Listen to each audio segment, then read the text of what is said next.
The night was quiet, the kind of calm that comes after a long summer day in the suburbs, where porch lights flicker off one by one, and the only sound is the occasional hum of crickets. The street sat under a pale wash of moonlight, every car parked neatly in driveways as if arranged for a photo. Among them, gleaming brighter than anything else, sat a cherry red Dodge Challenger, its polished body catching the faint silver of the moon. The car looked out of place too fast, too loud for such a peaceful neighborhood. Inside one of the houses, Tom Watkins, the car's proud owner, had just gone to bed. He was a middle-aged mechanic, someone who spent years saving up for that car. Every weekend he waxed it, tuned it, and drove it to local car meets. To him, the Challenger wasn't just a car. It was his reward for decades of hard work. Across the street, however, someone else had been eyeing it for weeks. Trevor Henson, 19, restless and arrogant in the way only troublemakers can be, was the son of Karen Henson, known across the Homeowners Association as HOA Karen. She was the type to fine neighbors for leaving trash cans out too long, to call the cops on backyard barbecues that violated noise ordinances. Trevor had inherited her entitlement, but none of her discipline. Tonight, while Karen was asleep in her perfectly decorated living room, Trevor and his friend, Blake, crouched behind a bush, staring at the Challenger. Trevor's pulse raced, a toxic mix of thrill and fear. "I told you, man," he whispered, smirking. "Old dude leaves his keys in the visor every night. Saw him do it yesterday." Blake frowned. "You sure about this? You get caught, your mom's gonna freak." Trevor grinned wider. "Please, she'll probably blame the HOA." He adjusted his hoodie, pulled on a pair of gloves, and nodded toward the car. "Let's do it." They crept across the lawn, shoes crunching softly on the gravel. A dog barked in the distance. Trevor froze, then continued, whispering curses under his breath. When they reached the car, he tugged on the handle, locked. He smirked again, reached up to the visor, and there it was, a small set of keys dangling from a hook. "Told ya," he whispered triumphantly. The moment the key turned, the engine came alive with a deep, thunderous growl that shattered the silence of the neighborhood. It wasn't a quiet car. It wasn't meant to be. The sound alone was enough to wake half the block. Porch lights flicked on one by one, like dominoes. Curtains shifted. People peeked through blinds. Across the street, Tom bolted upright in bed. He knew that sound as well as he knew his own heartbeat. No, no, no, no. He threw off the covers and sprinted to the window, just in time to see his car rolling backward out of the driveway. He crashed through the front door, barefoot, shouting, "Hey, that's my car." His voice cracked the night open. Trevor glanced back, grinning, and slammed the gas pedal. The Challenger's rear tires spun, kicking up gravel and smoke before gripping the asphalt and shooting forward like a rocket. The engine's roar echoed down the street, a beast unleashed. Tom ran after it, heart pounding, but it was pointless. Within seconds, the car was gone taillights, shrinking to red dots in the distance. He stopped in the middle of the road, panting, hands on his knees. "Son of a..." He pulled out his phone, dialing 911. "This is 911. What's your emergency?" "My car, my Dodge Challenger. Somebody just stole it. Red, 2019 model, plate number 8Z. He stopped, breath shaking. "It's the neighbor kid, Karen Henson's boy. I saw him. We've dispatched a patrol," the operator replied calmly. "Can you confirm the direction the vehicle went?" "East, toward Maple Avenue. Please, hurry." By now, more neighbors had gathered outside. Lights from porches and flashlights flickered across faces filled with curiosity, confusion, and gossip. Mrs. Jenkins, the elderly woman next door, clutched her robe tightly. "Was that your car, Tom?" "Yeah," he said bitterly. "And guess who took it, Karen's brat?" Someone chuckled nervously. Of course it was. A few blocks away, Trevor was laughing uncontrollably as he sped through the empty streets. Car's power vibrated through him, pure adrenaline. "This thing's insane," he shouted over the roar. "Feels like flying." Blake, gripping the door handle for dear life, wasn't laughing. "Dude, slow down, you're gonna get us killed." Trevor ignored him. He shifted gears, feeling the engine surge again. The Challenger tore through the intersection, barely missing a stop sign. The thrill was intoxicating. He had never felt so untouchable. But that feeling didn't last. Within minutes, the distant wail of sirens reached his ears. He glanced in the mirror. 2 blue lights flickering far behind. Cops, Blake said, voice trembling. Trevor smirked, trying to mask the rising panic in his gut. Relax, I can lose them. He pressed harder on the gas. The speedometer needle climbed 80, 90, 100 mph. The car roared down the winding suburban road, headlights flashing across mailboxes and street signs. He took a sharp turn onto the main road, tires screeching, and the Challenger fishtailed before regaining traction. Back in the neighborhood, Tom stood in his driveway, still on the phone with the dispatcher. They spotted him yet. Yes, sir. Officers have been notified. Stay by your phone. We'll update you. Tom hung up, fists clenched. His Challenger wasn't just metal. It was memory. Every tool mark, every custom bolt, every night spent tuning that engine. It all meant something. And now, some spoiled kid was out there destroying it for kicks. Across the street, Karen's front door opened. She stepped outside in a silk robe, hair perfectly curled even at midnight. Her eyes darted around, confused. "What's going on?" she asked. Tom turned, barely containing his anger. "Your son stole my car." She blinked. "That's ridiculous. Don't you dare."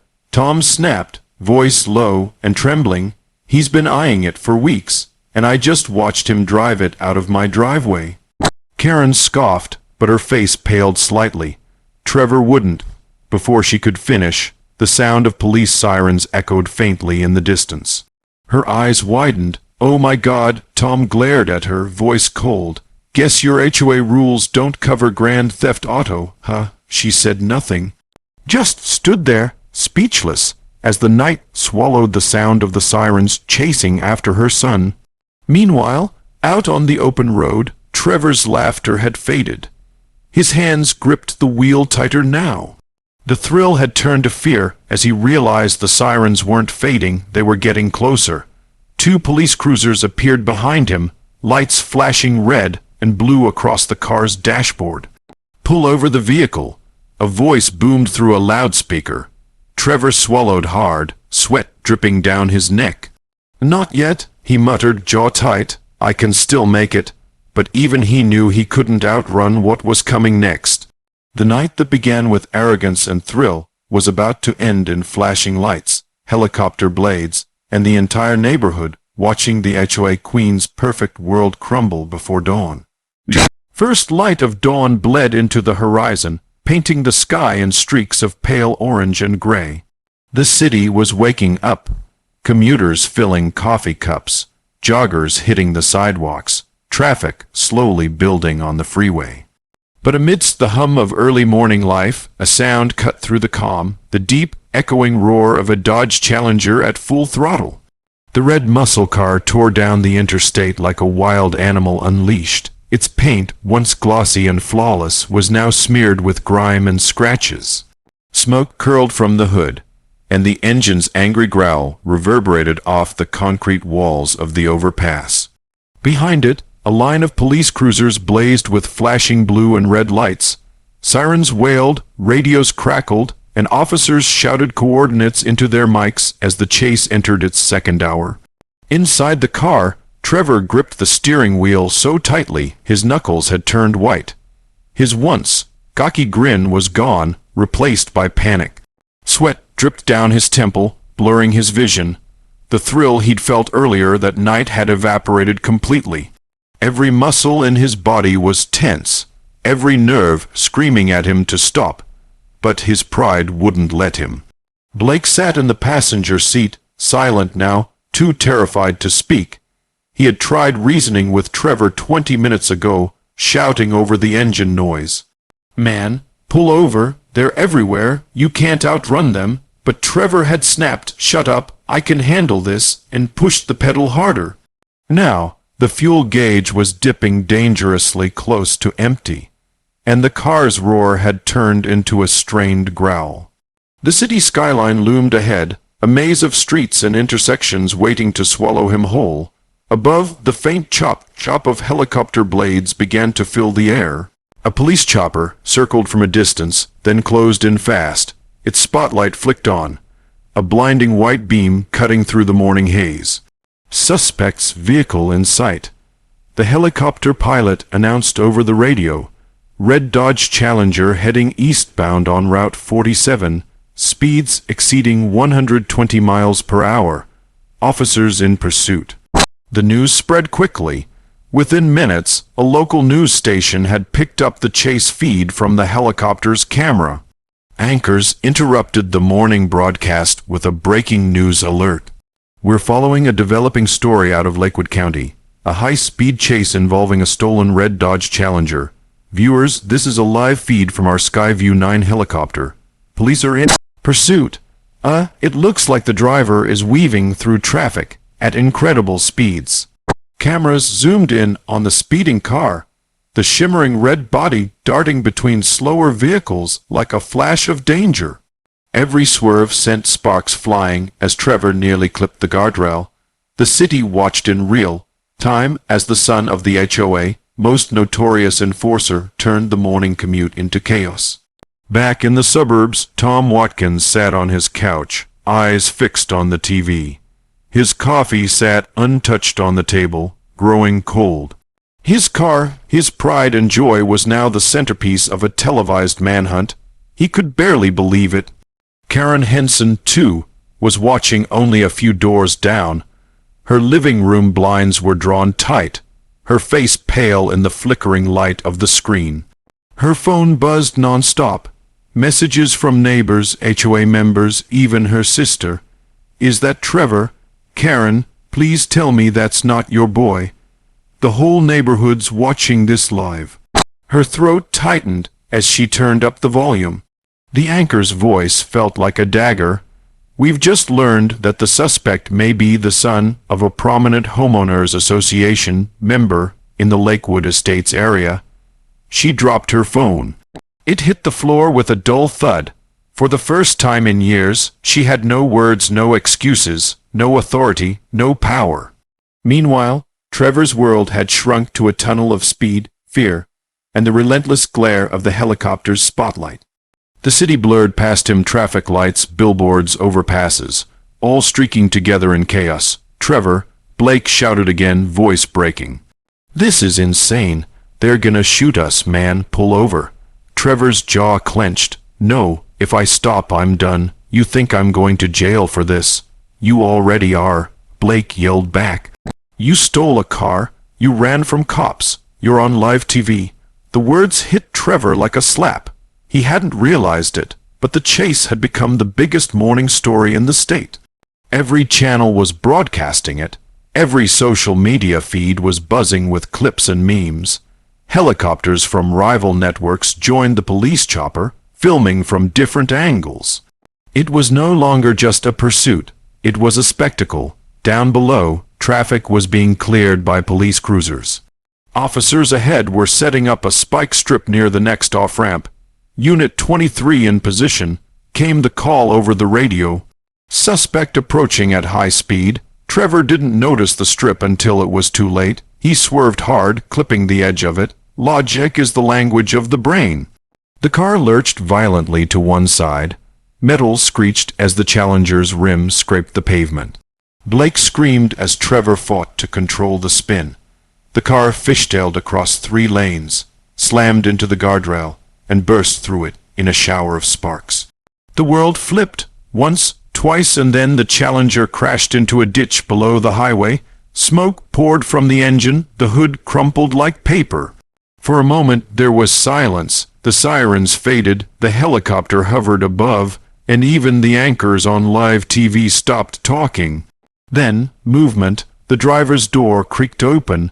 Trevor stumbled out, clutching his arm, his face pale and streaked with dirt. Blake crawled out from the passenger side, dazed but alive. Officers surrounded the wreck instantly, guns drawn. "Hands up! Get on the ground!" Trevor raised his hands, trembling. He fell to his knees as police swarmed him, cuffing his wrists behind his back. The cameras zoomed in on his face, the same face that had once smirked at HOA meetings, smirking no more. Back in the neighborhood, Karen watched her son being dragged out of the wreck on live TV. Her hands shook. Tears welled up, but she didn't cry.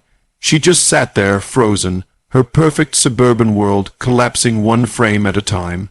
By the time the news cut back to the studio, the story was already everywhere. The hashtags trended instantly. #HOA Karen, #Challenger Chase, #Lakewood Live. Memes flooded social media. Later that evening, Tom returned home from the impound lot.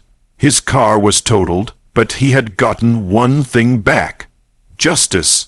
As he stepped out of his truck, he noticed the familiar figure of Karen walking toward him, her usual confident stride replaced by something slower, heavier. "Tom," she started softly, I'm so sorry. I didn't know." He turned, looked at her with tired eyes, and cut her off. "Yeah, you didn't know. Maybe you should have." She swallowed hard, looking at the ground. "I'll pay for the damages, every cent." Tom nodded once, then turned away. "It's not about the money, Karen." She didn't respond. For once, she had no rules to quote, no bylaws to enforce. Just silence and the weight of humiliation. Across the neighborhood, lights flicked on as people gathered by their windows, whispering. The woman who once ruled every HOA meeting with an iron fist now stood alone, the sound of helicopters still echoing faintly in her mind. And somewhere, deep down, she knew this wasn't just about her son's mistake. It was karma, loud and unmissable, roaring down the highway in a red Dodge Challenger.